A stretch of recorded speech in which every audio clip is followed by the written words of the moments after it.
ओम स्वात्मने नमः, सर्वात्मने नमः।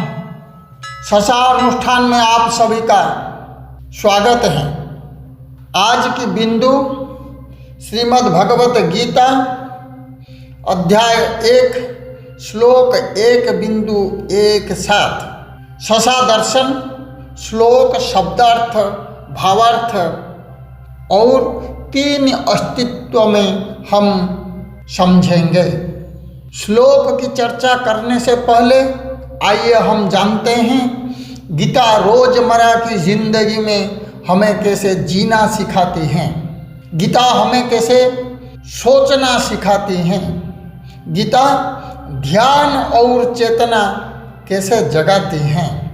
गीता को अलग अलग दृष्टि से देखें तो गीता सुनी जाए तो वह ग्रंथ है, गीता पढ़ी जाए तो वह इतिहास है, गीता गाई जाए तो वह श्लोक है, गीता मानी जाए तो वह कहानी है, गीता जानी जाए तो वह जीवनी है, गीता समझी जाए तो वह विज्ञान है। लेकिन गीता जब अनुभव में उतरती हैं तो वह ज्ञान बन जाती हैं। इसलिए गीता सिर्फ उस समय महान नहीं थी, गीता आज भी महान है और गीता हर युग में मार्गदर्शक रहेंगी। अब इस चेतना के साथ इसी दृष्टि में जानेंगे। भूमिका श्लोक 1.1.6 में हमने देखा पांडवों की सामूहिक चेतना एक ही लय में बजती हैं। अब श्लोक 1.1.7 में यह लय और व्यापक हो जाती हैं। अब केवल भाई नहीं, अब सहयोगी, राजा, सेनापति और धर्म पक्ष की सकारात्मकता की, धर्म पक्ष यानी सकारात्मक स्वर में जुड़ जाती हैं। श्लोक काश्यश्च परमेश्वासः श्रीखण्डीश्च महारथः दृष्टद्युम्नो विराटश्च सात्यकीश्च पराजिता। श्लोक का शब्दार्थ काश्य यानी काशी देश का राजा, परमेश्वास यानी महान धनुर्धर, श्रीखंडी यानी श्रीखंडी, भीष्म महारथ महान रथी, दृष्टद्युम्न यानी द्रुपद पुत्र पांडव सेना का सेनापति, विराट यानी मत्स्यराज विराट, सात्वकी अजेय योद्धा। श्लोक की भावार्थ काशी के राजा काश्य, महान धनुर्धर श्रीखंडी, महारथी दृष्टद्युम्न, राजा विराट और अजय सात्वकी सभी ने अपने अपने शंख बजाकर धर्म पक्ष की पूर्ण उपस्थिति घोषित की। शशा दर्शन 3 अस्तित्व में गहन व्याख्या के साथ समझते हैं। बिंदु 1 शारीरिक अस्तित्व यानी ऐतिहासिक, जो बाह्य युद्ध भूमि पर घट रही हैं। अब युद्ध भूमि में केवल पांडव परिवार नहीं है, अब राजा हैं, सेनापति हैं, अनुभवी योद्धा हैं। धर्म पक्ष अब पूर्ण संरचना में खड़ा है। यह शोर नहीं, यह शक्ति का संगठन है। बिंदु 2 मानसिक अस्तित्व यानी मनोवैज्ञानिक स्तर, शशा दृष्टि में अब ये पात्र मन की शक्तियाँ बन जाते हैं।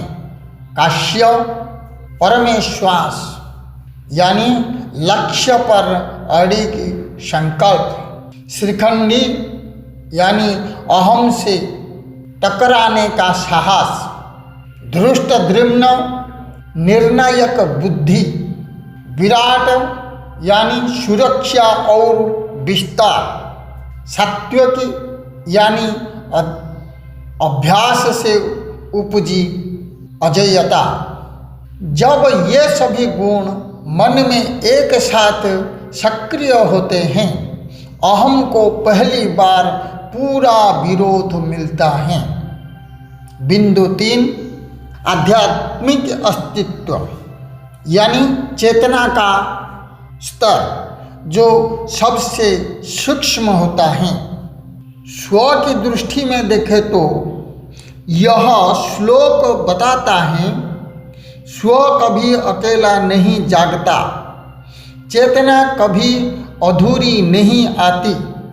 जब स्व प्रकट होता है तो वह पूरी शक्ति मंडली के साथ आता है। सत्य अधूरा नहीं बचता, पूर्ण सत्य ही गूंजता है।